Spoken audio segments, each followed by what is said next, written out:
tidak menjadi serupa dengan dunia.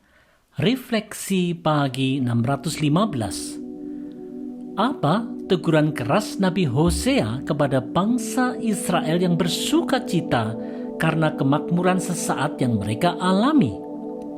Ini tegurannya di Hosea 9 ayat 1. Janganlah bersukacita, hai Israel. Janganlah bersorak-sorak seperti bangsa-bangsa, sebab engkau telah berzina dengan meninggalkan Allahmu. Engkau telah mencintai upah sundal di segala tempat pengirikan gandum. Saudara-saudara, bangsa Israel yang telah lupa Tuhan itu menganggap bahwa kemakmuran yang mereka alami pada saat itu adalah semata-mata karena berkat dari berhala yang mereka sembah. Oleh sebab itulah, mereka bersukacita dan bersorak-sorai seperti bangsa-bangsa lain yang tidak mengenal Tuhan. Umat percaya telah menjadi serupa dengan dunia di sekitarnya. Saudara-saudara, seperti halnya teguran keras Nabi Hosea, Rasul Paulus pun di Roma 12 ayat 2 telah memperingatkan jemaat di Roma supaya jangan menjadi serupa dengan dunia ini. Umat percaya harus berubah oleh pembaharuan akal budinya untuk dapat membedakan mana yang menjadi kehendak Allah bagi umatnya.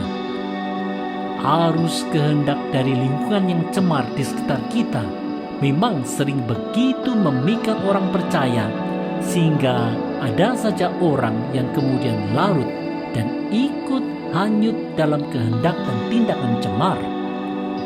Hal ini kemudian bisa saja terwujud dalam tindakan jahat seperti korupsi, tipu muslihat, kecurangan, kekerasan, fitnah, dengki, dan sikap jahat lainnya. Oleh sebab itu, marilah kita sebagai orang percaya belajar hidup sejalan dengan kehendak Tuhan.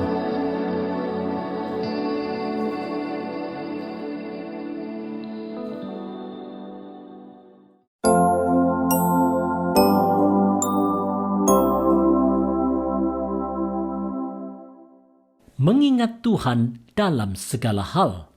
Refleksi pagi 616. Bangsa Israel berharap untuk dapat menikmati segala hasil bumi mereka. Tetapi apa yang terjadi? Ini nubuat Nabi Hosea di Hosea 9 ayat 2 dan 3. Tempat pengirikan gandum dan tempat pemerasan anggur tidak akan memberi mereka makan, dan anggur akan mengecewakan mereka. Mereka tidak akan tetap diam di tanah Tuhan, tetapi Efraim harus kembali ke Mesir, dan di Asyur mereka akan memakan makanan najis.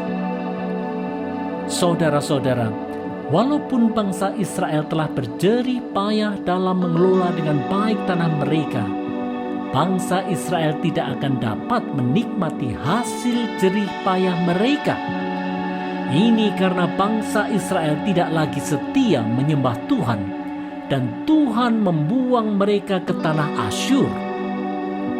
Kemampuan menikmati pemberian Tuhan itu juga anugerah. Saudara-saudara, jerih payah bangsa Israel menggarap tanah mereka ternyata sia-sia belaka bila Allah tidak berkenan. Tanpa perkenanannya, memang tidak ada yang bisa dinikmati oleh manusia.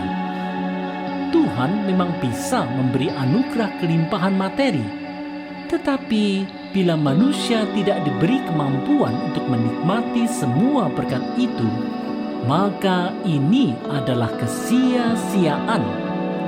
Ini adalah sebuah tragedi dalam kehidupan manusia. Wahai umat percaya di Indonesia, marilah kita selalu mengingat Tuhan dalam segala kiprah dan jerih payah kita. Marilah kita selalu mengingat bahwa hanya di dalam Tuhanlah kita dapat menikmati segala sesuatu. Oleh sebab itu, janganlah kita meninggalkan Tuhan kita dalam segala situasi dan kondisi. Mari berpegang terus pada Tuhan.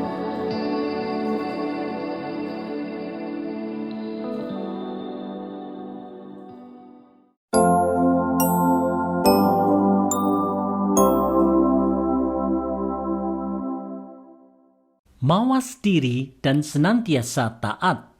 Refleksi pagi 617. Bagaimana gambaran Nabi Hosea tentang bangsa Israel yang nantinya akan dibuang ke Asyur akibat dosa-dosa mereka? Mari lihat Hosea 9 ayat 4. Mereka tidak akan mempersembahkan korban curahan anggur kepada Tuhan, dan korban-korban sembelihan mereka tidak akan menyenangkan hatinya. Roti mereka adalah seperti roti perkabungan. Semua orang yang memakannya akan menjadi najis, sebab roti mereka adalah untuk dirinya sendiri, tidak boleh dibawa ke dalam rumah Tuhan. Saudara-saudara, di pembuangan Asyur, Allah tidak menerima persembahan korban bangsa Israel. Allah telah menolak umat pilihannya karena mereka telah berbuat jahat dengan mengingkari perjanjian Allah dengan menyembah ilah lain dan tidak taat. Saudara-saudara, di masa perjanjian lama, bangsa Israel sebagai umat pilihan telah ditolak Tuhan karena mereka tidak setia. Bagaimana di masa perjanjian baru? Melalui iman percaya pada darah penebusan Yesus Kristus, Allah telah memilih gerejanya untuk menjadi saksi Kristus yang setia. Hanya saja, apakah gerejanya setia dan taat pada Allah senantiasa? Apakah gerejanya berkenan di mata Tuhan? Sepanjang sejarah gereja, banyaklah noda-noda kelam yang menyelimuti gereja, baik karena ajaran sesat, rebutan kuasa, kolusi politik, cinta uang, korupsi, maupun karena konflik internal. Semua noda ini jelas tidak berkenan di mata Tuhan. Oleh sebab itu, wahai gereja Tuhan di Indonesia, mari kita mawas diri dan bertobat selagi sempat.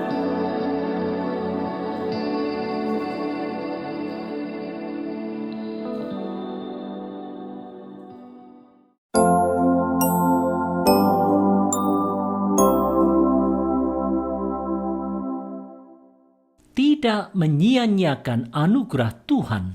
Refleksi pagi 618. Bangsa Israel sudah tidak setia kepada Tuhan dan kemudian akan dibuang Tuhan ke tanah Asyur.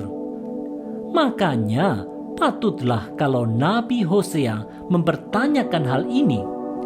Mari lihat Hosea 9 ayat 5. Apakah yang hendak kamu perbuat pada waktu pertemuan raya dan pada waktu hari raya Tuhan? Saudara-saudara, tentu saja bila bangsa Israel berada di pembuangan, mereka pasti tidak akan bisa melakukan perayaan keagamaan. Pertanyaan retoris ini merupakan teguran kepada bangsa Israel yang mengaku umat Tuhan, tetapi telah menyia-nyiakan status sebagai umat pilihan Tuhan.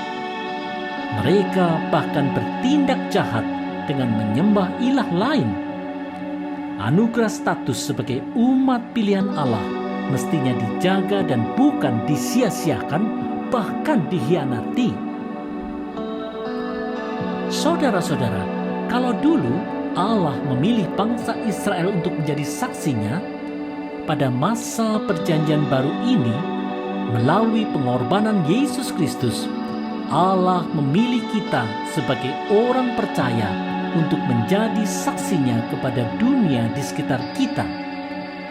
Hanya saja, kalau dulu bangsa Israel ditolak karena tidak setia kepada Tuhan, bagaimana dengan umatnya di masa kini?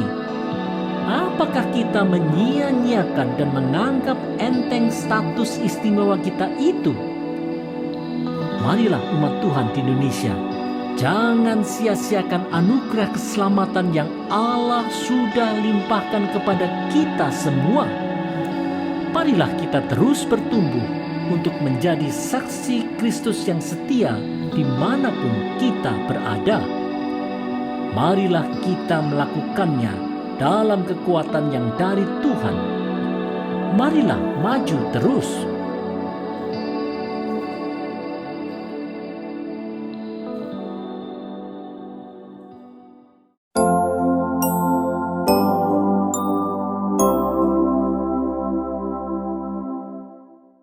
Menghindari penghukuman melalui pertobatan. Refleksi pagi 619. Rupanya ada orang Israel yang setelah mendengar akan nubuat penghukuman Tuhan, lalu mereka mencoba mengelak dari pemusnahan Asyur dengan menghindar ke Mesir. Apa yang terjadi dengan mereka? Hosea 9 ayat 6 menjelaskannya. Sebab walaupun mereka mengelakkan diri dari pemusnahan, Mesir akan mengumpulkan mereka, Memphis akan menguburkan mereka, rumput akan menutupi barang-barang perak mereka yang berharga, onak akan tumbuh dalam kemah-kemah mereka. Saudara-saudara, orang Israel tidak akan dapat menghindar dari hukuman Tuhan, karena kemanapun mereka coba bersembunyi, Tuhan tahu. Harta yang mereka pikir dapat menjadi tumpuan masa depan ternyata tidak berguna juga. Saudara-saudara, upah dosa adalah maut. Ini adalah sebuah keniscayaan.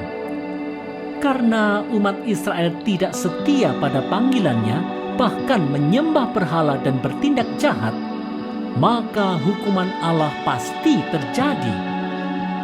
Tanpa pertobatan tidak ada gunanya bersembunyi dari penghukuman Tuhan, karena Dia Maha Hadir. Tidak ada gunanya juga mencoba bergantung pada harta untuk jaminan masa depan, karena Allah adalah pemilik dari alam semesta. Fakta ini seharusnya mengingatkan umat Tuhan di Indonesia untuk selalu mengarahkan hati, pikiran, dan tindakan hanya kepada Allah Bapa yang telah membuka jalan keselamatan melalui pertobatan dalam darah penebusan Yesus Kristus. Ayo kita arahkan hati kita kepada Tuhan saja.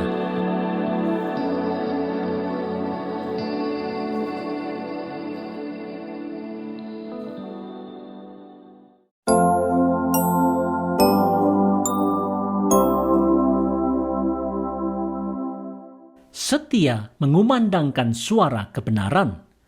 Refleksi pagi 620. Umat pilihan Allah, yaitu Israel, telah menentang Tuhan dengan sikap mereka yang jahat. Sikap seperti apa? Mari lihat Hosea 9 ayat 7 dan 8. Sudah datang hari-hari penghukuman, sudah datang hari-hari pembalasan.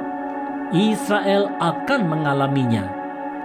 Nabi adalah seorang pandir. Orang yang penuh roh adalah orang gila. Oleh karena besarnya kesalahanmu dan besarnya permusuhan, Efraim, umat Allahku, sedang mengintai nabi. Jerat penangkap burung ada di sepanjang jalannya. Permusuhan ada di rumah Allahnya. Saudara-saudara, nabi yang menyampaikan nubuat Tuhan justru dilecehkan. Mereka dianggap pandir dan gila karena orang Israel memang telah memberontak. Para nabi Tuhan dimusuhi karena membawa kabar yang tidak menyenangkan hati. Saudara-saudara, tidak hanya di zaman dulu, di zaman sekarang pun pembawa kebenaran firman Tuhan sering juga dimusuhi bila berita kebenaran itu menegur dengan keras dan tidak menyenangkan hati. Umat percaya memang seringkali lebih senang mendengarkan pemberitaan firman yang menina-popokkan dengan khotbah yang menghibur dan entertaining semata, walaupun isinya bisa saja bukan menyampaikan kebenaran firman. Wahai gereja Tuhan di Indonesia, marilah kita kumandangkan suara kenabian melalui penyampaian firman Tuhan yang setia dengan kebenarannya.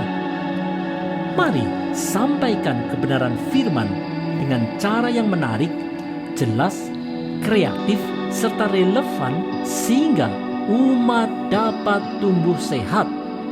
Ayolah